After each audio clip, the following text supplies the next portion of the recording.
নমস্কাৰ বন্ধু বান্ধৱীসকল, মোৰ চেনেলটোলৈ আপোনালোকক পুনৰবাৰ স্বাগতম জনাইছোঁ।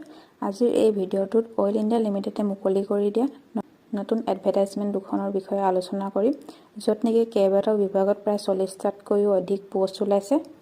গোটেই ডিটেইলছ জানিবৰ বাবে আপোনালোকে ভিডিঅ'টো স্কিপ নকৰি ভালদৰে চাব। আৰু যদি আপোনালোকে মোৰ চেনেলটোত নতুনকৈ আহিছে, প্লিজ লাইক এণ্ড ছাবস্ক্ৰাইব কৰি দিব, যাতে আগলৈও এনেধৰণৰ চাকৰি খবৰ লৈ আহিব পাৰোঁ। বান্ধৱীসকল, অইল ইণ্ডিয়া লিমিটেডে মুকলি কৰি দিয়া প্ৰথমখন এডভাৰটাইজমেণ্টখন এখন, যিখনত কণ্ট্ৰেকচুৱেল ৱাৰ্ডেন ফিমেলৰ কাৰণে 2টাকৈ পোষ্ট ওলাইছে ফৰ স্কুল অফ নাৰ্ছিং। ইয়াতে কোৱালিফিকেশ্যন বিচৰা হৈছে bachelor degree in any discipline from government recognise university or institute. লগতে মিনিমাম 1 ইয়াৰৰ পষ্ট কোৱালিফাই ৱৰ্ক এক্সপিৰিয়েঞ্চ বিচাৰিছে। নহ'লে বা আপোনালোকৰ যদি diploma in housekeeping catering from government recognise university or institute লগতে 1 year post qualify work experience আছে, তেতিয়া আপোনালোকে এপ্লাই কৰিব পাৰিব।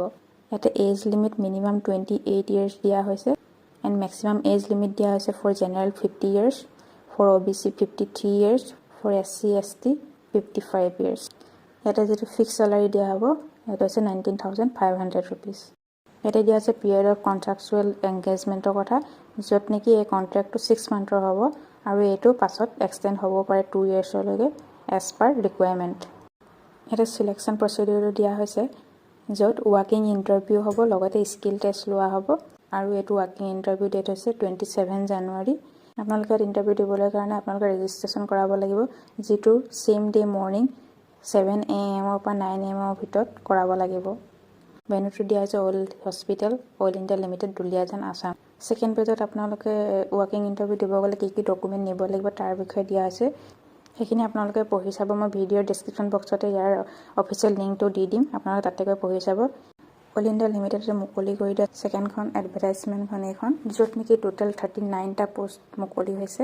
ইয়াতে প্ৰথমটো পোষ্ট হৈছে contractual drilling or work over operator. ইয়াতে টোটেল পোষ্ট আছে 4টা।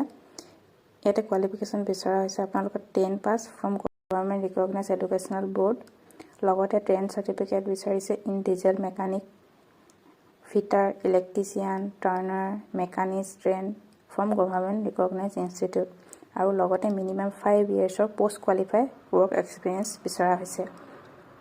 নহ'লে বা আপোনালোকৰ যদি bachelor degree in science stream from government recognise university লগতে 2 ইয়াৰ্ছৰ পষ্ট কোৱালিফাই ৱৰ্ক এক্সপিৰিয়েঞ্চ আছে, তেতিয়া আপোনালোকে এপ্লাই কৰিব পাৰিব।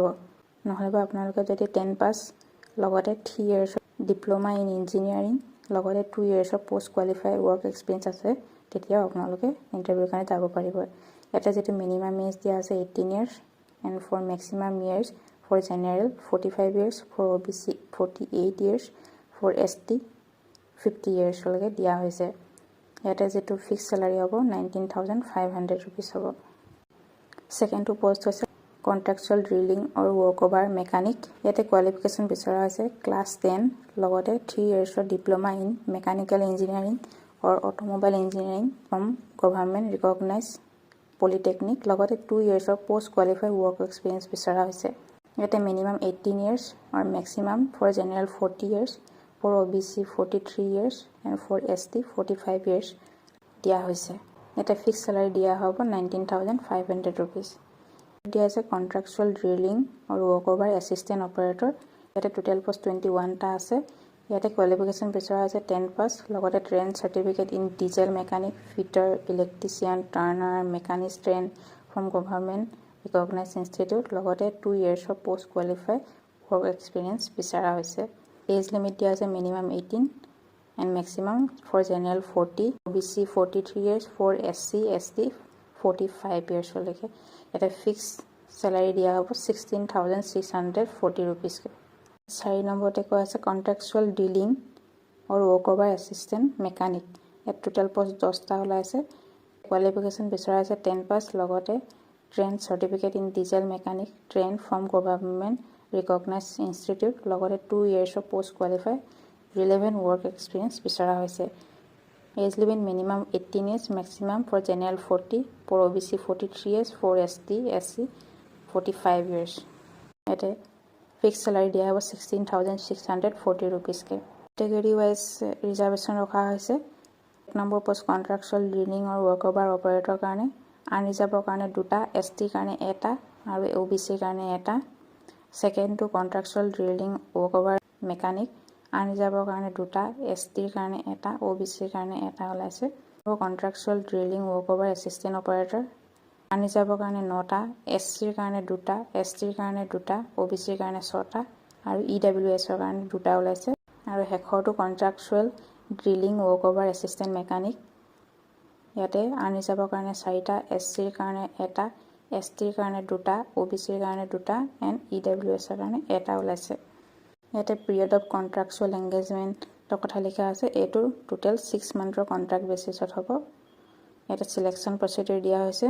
আগৰ বস্তুৰ দৰে এইটো ৱাকিং ইণ্টাৰভিউ হ'ব, লগতে স্কিল টেষ্ট লোৱা হ'ব।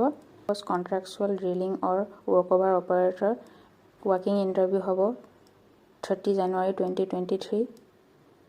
ৰেজিষ্ট্ৰেশ্যন টাইমিং হ'ব same day, morning 7 AM to 9 AM। কেন post contractual drilling or work over mechanic ৱাকিং ইণ্টাৰভিউ হ'ব 31 জানুৱাৰী 2023। Contractual drilling or work over assistant operator date of ৱাকিং ইণ্টাৰভিউ হৈছে 1 February 2023 এণ্ড লাষ্টৰটো contractual drilling or work over assistant মেকানিকৰ ৱাকিং ইণ্টাৰভিউ হ'ব 3 February 2023। এনো দিয়া হৈছে এমপ্লয় ৱেলফেয়াৰ অফিচ আৰু মেডিয়ান oil India limited, Duliajan, Assam. শেষতে ৱৰ্কিং ইণ্টাৰভিউৰ কাৰণে কি লৈ যাব লাগিব সেইখিনি সকলোখিনি ইয়াত দিয়া হৈছে। সেইখিনি আপোনালোকে ভিডিঅ'ৰ ডেছক্ৰিপশ্যন বক্সত অফিচিয়েল লিংকটো পাব, তাতে গৈ চাই ল'ব পাৰিব। বন্ধু বান্ধৱীসকল, ইমানখিনি আছিলে আজিৰ ভিডিঅ'টোত। আশা কৰোঁ সকলোৱে ভাল পালে। ধন্যবাদ।